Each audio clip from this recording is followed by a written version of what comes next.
19 और medical astrology में हमारी जो क्लास है वो होगी आज क्लास नंबर 4। ठीक है। तो इससे पहले हमने जो क्लासेस की थी उसमें हमने क्या क्या कवर किया। प्रॉब्लम हमने कवर की related with autism. Problem we covered with brain related problem like cerebral palsy, schizophrenia, Parkinson, Alzheimer, dementia, ये प्रॉब्लम हमने कवर करी। और इसके हमने एस्ट्रोलॉजिकली रूल्स भी समझे, इससे रिलेटेड हमने जो कर्ज था वो भी हमने समझा। तो मेडिकली हमने जो है जो एरिया पिकअप किया वो हमने सबसे पहले जो है ब्रेन रिलेटेड प्रॉब्लम को हमने पिकअप किया, जिसमें कि आपको पता है कि ऑटिज्म, पार्किंसन, अल्जाइमर और डिमेंशिया ये सब प्रॉब्लम थी। और अगर किसी को हेड इंजरी हो जाती है तो वो हमने कवर किया और उसको अपने एस्ट्रोलॉजिकल तरीके से हमने उसको डिकोड किया। तो अब जो हम क्लास करेंगे आज वो इसको हम एडवांस लेवल पे थोड़ा सा हम इसको समझेंगे, थोड़ा सा एडवांस लेके जाएंगे। और मैं आपको बताऊंगा कि ये जो बेसिकली प्रॉब्लम है ये प्रॉब्लम क्यों होती है। तो ये इसको आप एक कैटेगरी में डाल सकते हैं मेडिकली, जिसको बोलते हैं न्यूरोपैथी। तो जो न्यूरोपैथी जो प्रॉब्लम है ये आप इसको बोल सकते हैं कि जब भी किसी भी जातक की नर्व डैमेज हो जाती है तो उसको सर्वाइकल रिलेटेड प्रॉब्लम, उसको spine related problem, slip disc related problem, उसका जो नर्वस सिस्टम है जो ब्रेन से स्पाइनल कॉर्ड से जुड़ा हुआ है उस तंत्रिका तंत्र में प्रॉब्लम हो सकती है, जिसको स्नायु तंत्र भी बोलते हैं। जो कि हम अगर ऐसे बोलें तो बोल सकते हैं कि एक तरीके का न्यूरॉन्स में इलेक्ट्रिक करंट जो पास होता है, तो अगर वो पास नहीं हो तो बेसिकली न्यूरोलॉजिकल प्रॉब्लम होती है ना। तो अगर हमको इसको और डीप में समझना है इस नर्वस सिस्टम को, और नर्वस सिस्टम में पेरिफेरल सिस्टम जो कि स्पाइनल कॉर्ड से संबंधित होता है, तो हमको मल्टीपल प्रॉब्लम हो सकती हैं। तो ये प्रॉब्लम बहुत सारी हैं। अगर आपने इसको ढंग से डिकोड कर लिया तो आपको बहुत सारी प्रॉब्लम आप डिकोड कर सकते हो। और मैं इसके कॉजेस, सिम्टम्स आज आपको सब बताऊंगा वो। तो हम जो आज डिस्कस करेंगे वो न्यूरोपैथी करेंगे, और न्यूरोपैथी में भी हम डिस्कस करेंगे कि जो न्यूरोपैथी की जो प्रॉब्लम है वो कैसे ब्रेन और स्पाइनल कॉर्ड की जो न्यूरॉन्स रिलेटेड और स्नायु तंत्र से रिलेटेड जो प्रॉब्लम है वो क्या क्या होती है। ठीक है। तो इसको हम डिटेल में आज हम कवर करेंगे और इसको हम मेडिकली समझने की हम इसको कोशिश करेंगे कि वो प्रॉब्लम क्या है। ठीक है। तो अभी तक अगर किसी का कोई सवाल है तो मुझे बताओ, अदरवाइज हम इसमें आगे बढ़ते हैं और इसको हम आगे का जो डिस्कशन है वो हम शुरू करते हैं। ठीक है। तो जैसे मैंने बताया कि न्यूरोपैथिक पेन में क्या होता है, अगर कोई नर्व डिसफंक्शन हो जाए या मेल फंक्शन हो जाए, ठीक है, जो कि हमारे नर्वस सिस्टम को जोड़ रही है हमारे स्पाइनल कॉर्ड से, तो उस एरिया के से जो गवर्न हमारे ऑर्गन होंगे उनमें आपको प्रॉब्लम आएगी। ठीक है। एग्जाम्पल के तौर पे सर्वाइकल रिलेटेड जो नेक रिलेटेड जो प्रॉब्लम होती है, नेक का मूवमेंट नहीं होता, या हैंड हैंड्स एंड जो फीट है वो मूवमेंट नहीं होता। ठीक है। इस तरीके की आपको प्रॉब्लम आएंगी। ओके। और इसमें भी ये तो हुआ सेंट्रल नर्वस सिस्टम जो कि ब्रेन को कनेक्ट कर रहा है आपके स्पाइनल कॉर्ड से। फिर स्पाइनल कॉर्ड से भी अगर आप देखोगे तो जो वेन्स निकलती हैं, ठीक है, वो उसको बोलते हैं पेरिफेरल सिस्टम बोलते हैं। तो पेरिफेरल सिस्टम में जब कुछ भी मेल फंक्शन हो जाता है या वहाँ से रिलेटेड किसी नर्व में प्रॉब्लम आती है तो पेरिफेरल सिस्टम रिलेटेड प्रॉब्लम होती हैं। तो वो लोअर बैक पेन में भी जा सकती हैं, वो सियाटिका की प्रॉब्लम हो सकती है, स्लिप डिस्क की हो सकती है, डिस्क डिस्क बल्ज की प्रॉब्लम हो सकती है। ठीक है। अब ये जो हम जब हम बात करते हैं न्यूरोपैथी में, स्पेशली जब हम इसको डिवाइड करते हैं तो न्यूरोपैथी में भी हम इसका बाइफर्केशन हम कर सकते हैं, जैसे कि पेरिफेरल न्यूरोपैथी, जैसे मैंने बताया, तो एक होता है ऑटोनॉमिक न्यूरोपैथी, एक लंबर रूट न्यूरोपैथी होता है। ठीक है, तो कोई भी नर्व कंप्रेस या डैमेज हो जाती है तो पर्टिकुलर ऑर्गन बॉडी में अफेक्टेड हो जाता है और उससे रिलेटेड प्रॉब्लम होती है। वो फीट में हो सकती है, वो लेग्स में हो सकती है, वो आर्म्स में हो सकती है। ठीक है वो बैक पेन में हो सकती है, हैंड्स मूवमेंट में हो सकती है, कोई सेंसिटिविटी का इशू हो सकता है ना, सेंसेशन ना हो बॉडी में, मतलब जो टच का जो फील है वो आपको एक तरीके से सूडो टच लगे आपको, तो बर्निंग टिंगलिंग का कोई इशू हो सकता है वीकनेस का इशू हो सकता है, जातक यानी पेशेंट में बैलेंस करने का कोई प्रॉब्लम हो सकता है, उसको बैलेंस करने में इशू है, उसको कोई भी फील वो ना कर पाए, पिंस या निडल को जब उसको सेंसेशन करवाई जाए तो उसको वो फील ही ना हो, तो वो भी प्रॉब्लम उसको हो सकती है। तो न्यूरोपैथी में इसको हम फर्दर डिवाइड कर सकते हैं, पेरिफेरल, ऑटोनॉमिक और लंबर रूट न्यूरोपैथी। तो एक जनरल टर्म है न्यूरोपैथी। तो न्यूरो रिलेटेड कोई इशू होता है तो जातक जो होता है वो न्यूरोलॉजिस्ट के पास जाता है या न्यूरो सर्जन के पास जाता है।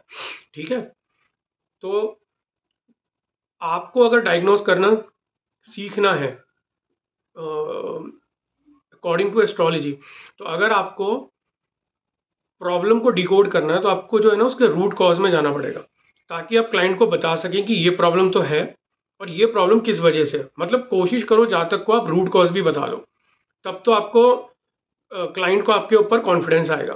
अदरवाइज आप कोई एक चीज़ देखेंगे और फिर वही बताएंगे, मगर आप रूट कॉज बता देंगे तो हो सकता है उसके असेसमेंट में और उसके इन्वेस्टिगेशन में उसको फ़ायदा हो जाए।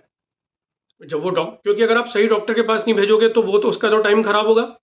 करेक्ट, आपको किसके पास भेजना है ये सब मैं आपको सिखाऊंगा, इवन ट्रीटमेंट भी बताऊंगा मैं आपको। इसका इनका जो ट्रीटमेंट होता है ना, वो भी आप कौन सा ट्रीटमेंट आपको लेना चाहिए, एटलीस्ट आप वो ना एक रिकमेंडेशन कर सकते हो कि ये मेरा रिकमेंडेशन है और ये रिकमेंडेशन आपको हेल्प करेगा। ठीक है, तो ये जो प्रॉब्लम है ये इवन कनेक्टेड है, ये डायबिटिक प्रॉब्लम से भी कनेक्टेड है, न्यूट्रिशन की डिफिशिएंसी से भी कनेक्टेड है, कोई ट्रॉमा से भी कनेक्टेड हो सकता है ये। ठीक है, और किसी का कोई एक्सीडेंट हुआ है तो भी ये प्रॉब्लम जो है न्यूरो की कनेक्टेड होती है। ठीक है, तो इसको हम डिटेल में समझेंगे कि ये प्रॉब्लम होने से जातक को जो है स्टेप्स लेने में दिक्कत होती है, स्टेयर्स चढ़ने में दिक्कत होती है, उसको सेंसिटिविटी की प्रॉब्लम होती है, बैलेंसिंग में प्रॉब्लम होती है, और उसको स्लीप लॉस की भी प्रॉब्लम होती है। ठीक है, डायबिटिक की प्रॉब्लम भी से कनेक्टेड है, वो भी मैं आपको समझाऊंगा। और इसको मल्टीपल जो है इसका भी बाइफर्केशन है, ये मतलब मोनो न्यूरोपैथी भी बोलते हैं इसको, पॉली न्यूरोपैथी भी बोलते हैं, और it is a mix of both. तो कई बार जब मोनो न्यूरोपैथी होगी तो एक पर्टिकुलर आर्म में प्रॉब्लम होगी, उसके आर्म मूवमेंट में, बाइसेप्स में, उसको ट्राइसेप्स में दिक्कत होगी, वहाँ पे उसको इचिंग सेंसेशन में प्रॉब्लम, जलन जैसी महसूस होगी, जैसे टिंगलिंग जैसी होगी, है ना।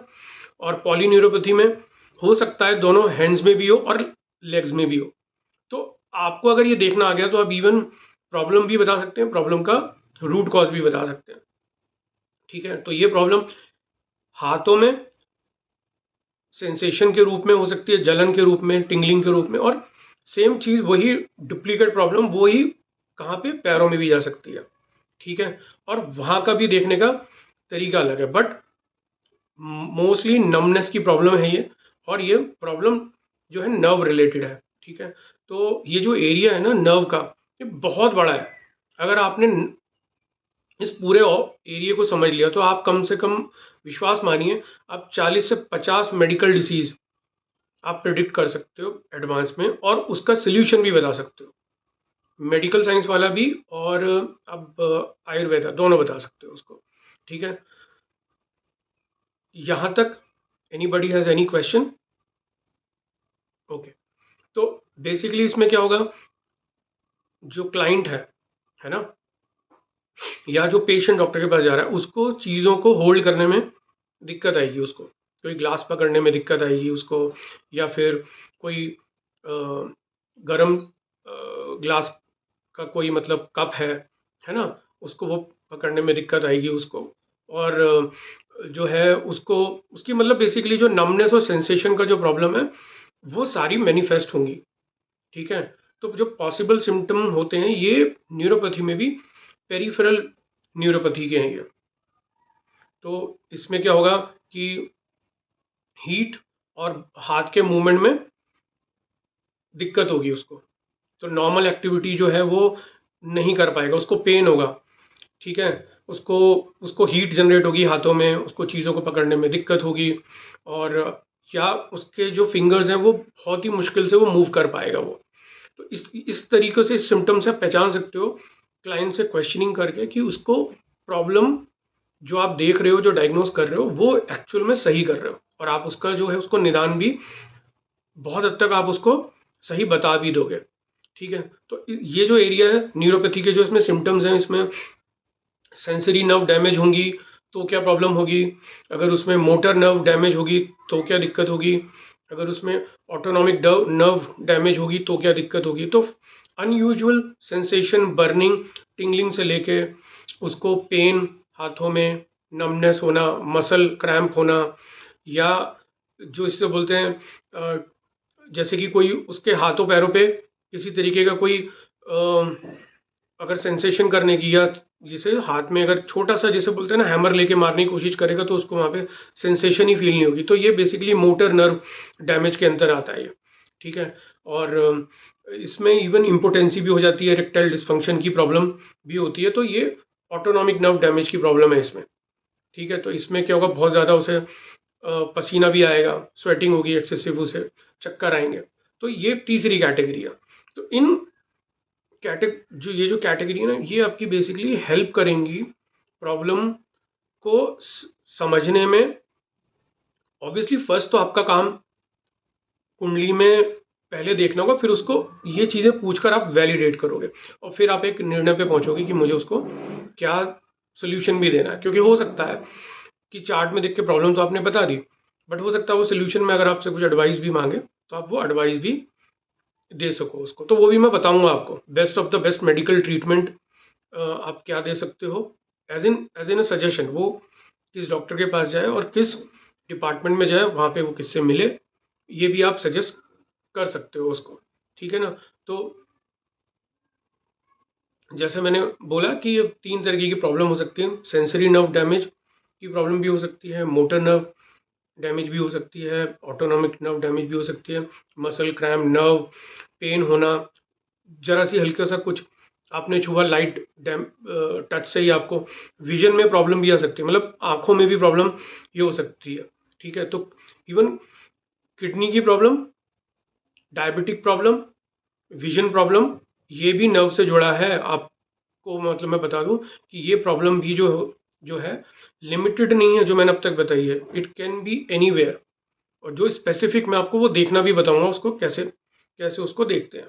ठीक है, इवन मतलब डाइजेस्टिव इश्यूज भी है ना, वो भी आप इसमें आप इसको डिकोड करना सिखाऊंगा कि डाइजेस्टिव इशू भी नर्व के कारण होता है। यूरिनरी प्रॉब्लम जो है, इरेक्टाइल डिस्फंक्शन है, वो भी नर्व की प्रॉब्लम की वजह से होता है। हीट टॉलरेंट जो जातक है वो कर ही नहीं पाता, वो भी नर्व की प्रॉब्लम है। मतलब आप ये सोचो कि नर्व का जो डोमेन है वो कितना बड़ा है मेडिकल साइंस में, कि उससे कितनी सारी प्रॉब्लम जुड़ी हुई है, कोई 2-4 प्रॉब्लम नहीं है, मतलब बहुत सारी प्रॉब्लम है जो उससे जुड़ी हुई हैं। तो जब हम रूट कॉज की बात करते हैं न्यूरोपैथी में, तो इसमें नर्व प्रेशर, विटामिन D12 की डेफिशिएंसी होना, विटामिन डी की होना, डायबिटीज़, इंसुलिन रेजिस्टेंस होना। ठीक है, और कोई और मेडिकेशन पे जहाँ तक चल रहा हो उससे प्रॉब्लम होना, इन्फेक्शन होना, ऑटो इम्यूनिटी की प्रॉब्लम होना। ठीक है, ऑटो इम्यून डिसऑर्डर एक कॉमन है, वो भी मैं आपको बताऊंगा। ठीक है, ऑटो इम्यून प्रॉब्लम क्या होती है। तो जो नर्व का जो एरिया है ना वो बहुत बहुत बड़ा है, कोई लिमिटेड नहीं है। तो नर्व की अगर प्रॉब्लम आपने देखना समझ ली, आपको बहुत कुछ जो है ना डिकोड कर सकते हो आप। तो इसके अंदर जैसे एक प्रॉब्लम होती है डायबिटिक न्यूरोपैथी। अब डायबिटिक न्यूरोपैथी आपने पहली बार सुना होगा, तो डायबिटिक न्यूरोपैथी में क्या होता है कि आपको जो है वेट लूज होगा आपका, ठीक है, और या मतलब वेट लूज में प्रॉब्लम आएगी, आप एक्सेसिव वेट जब आपका बढ़ेगा ओबिसिटी की वजह से, तो ये एक डायबिटिक न्यूरोपैथी का कारण है, एक्सेसिव वेट होना। तो आपको वेट लूज करने में प्रॉब्लम आएगी, जो कि अगेन ये प्रॉब्लम थायराइड से भी जुड़ी है, वो भी आपको देखना आना चाहिए। तो आपको बहुत बड़ी बड़ी जो है ना मील बार बार आपका लेने का मन करेगा, और खाना खाने के बाद हमेशा you will feel tired, you will feel like taking rest, acne की प्रॉब्लम होना, स्किन में स्किन टैगिंग होना, स्किन पिगमेंटेशन होना, ये सब डायबिटिक न्यूरोपैथी के अंदर आता है। हार्मोनल प्रॉब्लम होना, पीसीओएस की प्रॉब्लम होना, और लो टेस्टोस्टेरोन होना, बार बार प्यास लगना, ये सब जो है ना डायबिटिक न्यूरोपैथी में आता है। इसमें हाई ब्लड प्रेशर, ट्राइग्लिसराइड का बढ़ना, ये सब डायबिटिक न्यूरोपैथी के अंदर के डोमेन में आता है। इसके अंदर जो एक प्रॉब्लम मैं और भी बताऊंगा जो बहुत मेजर प्रॉब्लम होती है, उसको भी मैं बताऊंगा अभी कि वो बेसिकली कौन सी प्रॉब्लम है। तो इसके अंदर न्यूरोपैथी में क्या होता है कि नर्व प्रेशर में या नर्व डिस्क बल्ज की हम बात करें या स्लिप डिस्क की बात करें, तो इसमें एक सियाटिका प्रॉब्लम भी होती है, जो कि आपके बैकबोन से निकलकर आपके पाँव में जाती है। तो सियाटिका की प्रॉब्लम की वजह से चलने फिरने में दिक्कत आती है। तो इसमें डिस्क बल्ज की प्रॉब्लम होती है। तो डिस्क बल्ज में बेसिकली क्या होता है कि जो जो हमारा डिस्क है वो डीजनरेट होती है, या मतलब उसमें भी मल्टीपल, जब एमआरआई टेस्ट होते हैं या सीटी स्कैन होता है या एक्सरे होता है, तो उसमें पता चल जाता है कि डिस्क की बेसिकली प्रॉब्लम क्या है, डिस्क कितना प्रोट्रूड हुई है, बाहर निकली है, उसको डिस्क बल्ज बोलते हैं, ठीक है। और उसी की वजह से प्रॉब्लम आती है, सियाटिका जैसी जो प्रॉब्लम है, या हिप बोन में प्रॉब्लम है, बैठने उठने चलने में दिक्कत है, तो आती है।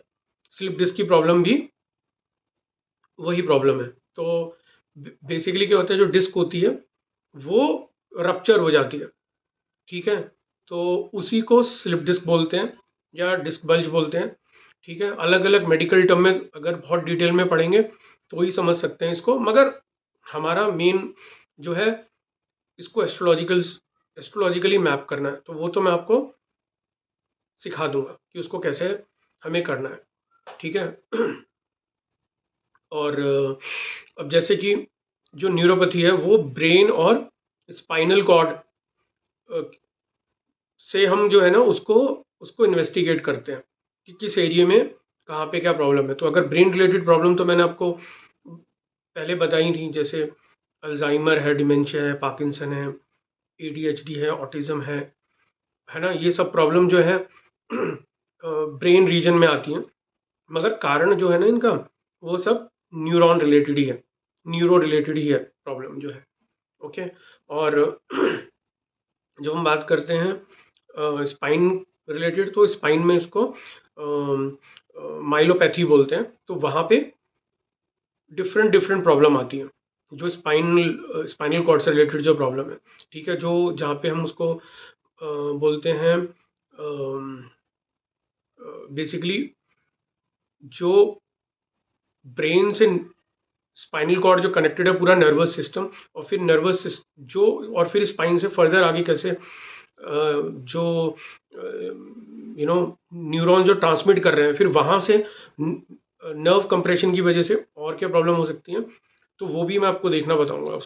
उसको कैसे देखते हैं कि हम कैसे आप लोअर बैक जो लोअर बैक में प्रॉब्लम होती है वो देखना, और स्लिप डिस्क की प्रॉब्लम होना वो देखना, वो कैसे देखते हैं वो मैं आपको बताऊंगा। बट मेडिकली आपको ये जानना बहुत ज़रूरी है कि ये बेसिकली चीज़ें होती क्या क्या है ना। अब एनी क्वेश्चन टिल नाउ, यहाँ तक कोई है तो मुझे बताओ। Guruji, hmm Guruji, even files can be included in this. Hmm Files.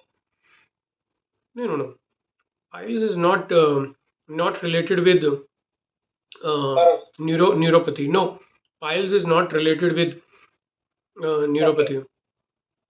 Sir आपने लास्ट के जो 2 क्लासेस लिए चाहिए ना, उसमें हमने ऑटिज्म है, जैसे फिर डिमेंशिया है, पार्किंसन है, ये सारी चीजें बताई। और आज जो हम अभी कवर कर रहे हैं उसमें फिट्स, वर्टिगो ये सब आएगा, या फिर पुरानी क्लास में भी वर्टिगो, माइग्रेन और फिट्स ये सब भी सिम्टम्स पहले वाले क्लास में भी कॉम्बिनेशन प्लैनेट्स के वही रहेंगे? बता दो। I'll clear this question. I'll clear this question. See, basically क्या है कि आप ये समझो,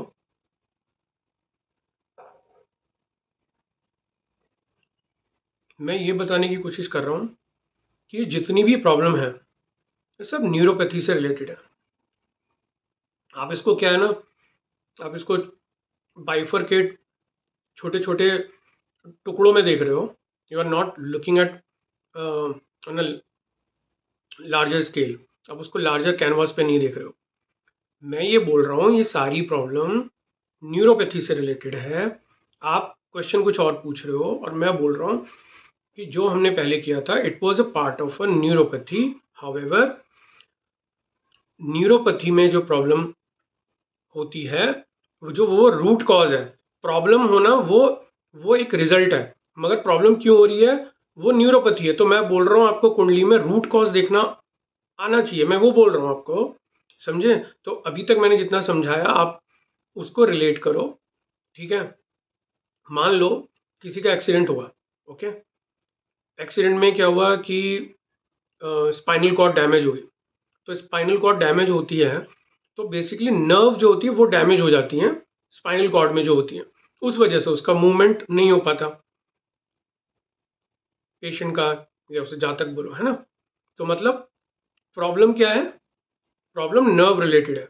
अगर किसी को ब्रेन हैमरेज हो रहा है, ठीक है, या किसी को ब्रेन स्ट्रोक हो रहा है, ठीक है, तो उसका रूट कॉज कुछ और है, ओके? तो आपको रूट कॉज को बहुत ध्यान से समझना है। रूट कॉज पे को ध्यान में रख के अपनी प्रेडिक्शन देनी है और क्लाइंट को सोल्यूशन भी उसी अनुसार देना है आपको, okay? That is what I am trying to tell. तो जो स्ट्रोक्स हो रहा है किसी को, है ना, ब्रेन स्ट्रोक हो रहा है, तो वो कब होता है? जब ऑक्सीजन जो है ब्लड के रूप में वो ब्रेन तक नहीं जा पाए सफिशिएंट क्वांटिटी में, तब ब्रेन स्ट्रोक होता है। तो उसके कारण कुछ हो सकता है ना कोई, तो हमें वो चीज़ें पकड़नी है। कोई भी ट्रॉमेटिक ब्रेन इंजरी हो, एक्सीडेंट की वजह से हो, ठीक है, या फिर कोई स्पोर्ट्स में किसी तरीके का कोई एक्सीडेंट हो जाए वाइल प्लेइंग कोई आउटसाइड गेम, या किसी और तरीके का कोई एक्सीडेंट हो जाए जिससे ब्रेन में किसी तरीके का ब्लड क्लॉटिंग हो जाए, ब्रेन हैमरेज हो जाए, तो ये सब जो रिलेटेड है, ये बेसिकली ये सब जो पार्ट है वो न्यूरोपैथी का पार्ट है। That's what I am telling you, okay? Even vision loss होना, डायबिटिक प्रॉब्लम होना, they all are part of neuropathy. तो हमने पहले वाली क्लास में न्यूरोपैथी को डिटेल में नहीं किया था, हमने सिर्फ और सिर्फ उसका डोमेन समझा था, and that domain was a brain related disease. Now I am telling you today the root cause of the brain related problem, okay? That is the difference. तो बेसिकली स्पाइनल कॉर्ड में को जो नेक का area जिसको cervical वर्टाब्रे बोलते हैं, cervical मतलब नेक, वर्टाब्रे मतलब सात, वहाँ पे छोटी छोटी वहाँ पे हड्डियाँ होती हैं जो आपस में जुड़ी होती हैं। तो अगर किस हिस्से में किस जॉइंट में प्रॉब्लम है वो डॉक्टर पता लगाते हैं कि मतलब सिम्टम्स जब क्लाइंट बताएगा, जब पेशेंट बताएगा कि सिम्टम मुझे है या मेरे इस हैंड में प्रॉब्लम है या ये मैं फिंगर मूव नहीं कर पा रहा हूँ, तो वो एक इन्वेस्टिगेशन से पता करते हैं कि यहाँ पे सर्वाइकल के मतलब वो जो 7 जो बोन्स है वहाँ पे कहाँ पे प्रॉब्लम हो सकती है, फिर उस हिसाब से ट्रीटमेंट दिया जाता है। ऐसी L1 वाला जो सेक्शन है, L1, L2, L3, L4, तो हर एक का कोई ना कोई एक काम है वहाँ पे उस बोन का। वो बोन जब वहाँ रप्चर हो जाती है, वहाँ की जो रप्चर होने से, डिस्क बल्ज होने से, वहाँ पे जो नर्व पास हो रही है दो हड्डियों के बीच में, वो वहाँ पे कंप्रेस होती है, तब जातक को मूवमेंट में प्रॉब्लम आती है। वो मूवमेंट, वो हैंड्स मूवमेंट भी हो सकता है, लेग मूवमेंट, थाई मूवमेंट भी हो सकता है, ठीक है। ये बेसिकली मेन जो है ना, मतलब रूट कॉज को आपको पकड़ना है, मेन रूट कॉज। ओके, तो बेसिकली क्या है कि अगर नर्व डैमेज है, ठीक है, लंबर स्पाइन में प्रॉब्लम है, तो आपको वेरियस सिम्टम्स के थ्रू वो पता चलेगा कि वो हिप की प्रॉब्लम है, थाई की है, सियाटिका की है, वीकनेस आ रही है, ठीक है, बैक, जो बैक में प्रॉब्लम है, हिप एरिया में प्रॉब्लम है, लेग में है, ठीक है, और किडनी स्टोन है, गॉल ब्लैडर है, पेनक्रियाज में पेन है। तो आपको वो देखकर आप पता लगा सकते हो कि स्पाइनल कॉर्ड, मतलब आप उसको पिन पॉइंट कर सकते हो कि स्पाइनल कॉर्ड की कौन सी, जो L1 से लेके नीचे जितनी भी वो जो L3, L4, L5, फिर S1, S2, S3, 4, S5 तक आता है, वहाँ पे वो क्या प्रॉब्लम है, तो डॉक्टर को इजीली आइडेंटिफिकेशन और इन्वेस्टिगेशन करने में आसानी होती है। लक्षणों के आधार पर पता चलता है, तो आपको लक्षण भी पूछने पड़ते हैं। जब आप एस्ट्रोलॉजी रीडिंग करते हो तो कई बार प्रिडिक्ट भी करते हो और कई बार आपको पूछना भी पड़ता है, ठीक है, कि कहाँ पे वो पेन हो रहा है। तो अलग अलग तरीके की इसमें थेरेपी भी जो है रेकमेंड की जाती हैं इसके अंदर, कि किसी को नर्व थेरेपी में मतलब सिमुलेशन जो होते हैं, इलेक्ट्रॉनिक वाले जो होते हैं, वो दिए जाते हैं। कई बार बहुत ज़्यादा सीवियर होती है तो बायोप्सी के लिए भी भेजा जाता है। तो अलग अलग इसके अंदर थेरेपी होती है। ओके, और जो डायबिटिक न्यूरोपैथी है, वो उससे पता चलता है कि बेसिकली शरीर में कौन से ऑर्गन में प्रॉब्लम वो ज़्यादा स्प्रेड हो सकती है, ठीक है।